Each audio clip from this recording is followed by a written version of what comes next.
Quality questions create a quality life. So you could argue that successful people are simply better at asking good questions, and as a result, they get better answers. So in this video, we're going to cover the 3 simple questions to ask in order to uncover the main weaknesses of your store. And I've left out a bonus question till then, so make sure to stick around and let's get started with this. Now, to intro you a little bit on this one, the more I have come to understand e-commerce optimization as a consultant, I've worked with 7- and 8-figure stores, even some really famous Shopify brands over the years. And I've understood more and more how vital is empathy with optimizing stores. So we have this kind of small-minded box store owners and merchants, and we can't really think from the customer's perspective, and that's causing us trouble. However, with the right questions, we can get closer to that. So it's a kind of a mind hack where just with the right questions, we can learn to have empathy towards strangers on the internet. We've never met these people, and it's not something that comes naturally to us. But that's why we have the questions. And once you have the method down, you will then be able to come up with your own questions pretty easily as well. So it is something that is not reliant on these particular questions. Now, question number 1. If you were to blank, what would we find? Now, you can fit anything into this blank space. So for example, if you were to show this page for 5 seconds to random people, what would we find? If you were to have a random person from our target audience try to learn more about the company, what would we find? What would be their conclusions? If you were to run a user test on this site where the users tried completing different actions and tasks, what would we likely find? So these kinds of questions can bring somewhat like obvious answers, but these are the kind of answers that you wouldn't necessarily get to it without asking the question. So this is all about uncovering what people will do, say, and think. So that's the first question. If you were to blank, what would we find? Insert anything in the blank. So I have a couple more great questions. Before I do that, make sure to like the video, subscribe to the channel. A lot of good e-commerce content coming up, so you're gonna like it. Second question. So what are some of the questions that I must be able to answer in order to buy? Take the visitor coming this page to the site, buying your product. What are some of the questions that they would need to be able to answer in order to buy? So here's some generic ones just to stir your brain a little bit. So first of all, why should I get it from you?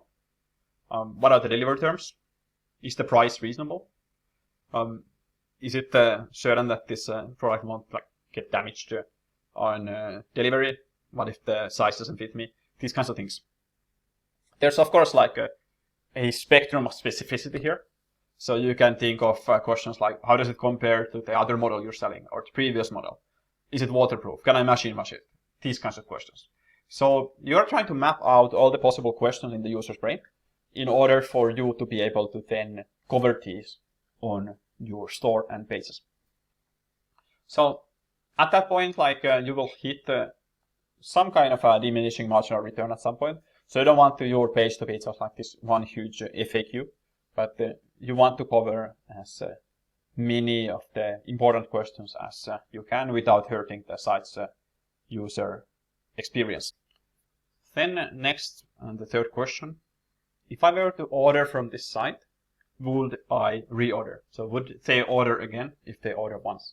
Now, you could even phrase this differently. If I were to order from this site, could I order again? Meaning do you have supplementary products in your store? Is it just going to be one sale? Or is the delivery experience so bad that you never want to order again? So this actually goes all the way to strategy. It goes all the way to logistics. That's why I think it's a really good question. Now, a natural follow-up question to this is that if the answer is no, is the question of why not? And the natural follow-up question, the why not question, is what could we do about it? So you can start to go down the rabbit hole from this question. And this is, by the way, where a typical dropshipping company often fails miserably. Now, those are the 3 main questions. Now, as a bonus question, like I mentioned in the beginning of the video, there's 4 areas on your store. And this is more of a growth hacking question, but it's a good question to state which direction you should take your optimization efforts toward. So typically you are weakest in one of these 4 areas, and the areas are traffic, conversion, average order value, and purchase frequency.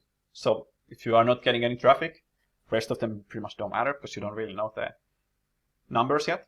If you are getting a ton of traffic, then the conversion, I'm sure, will start to matter a lot, because at some point you will start hitting that maximum peak of your traffic.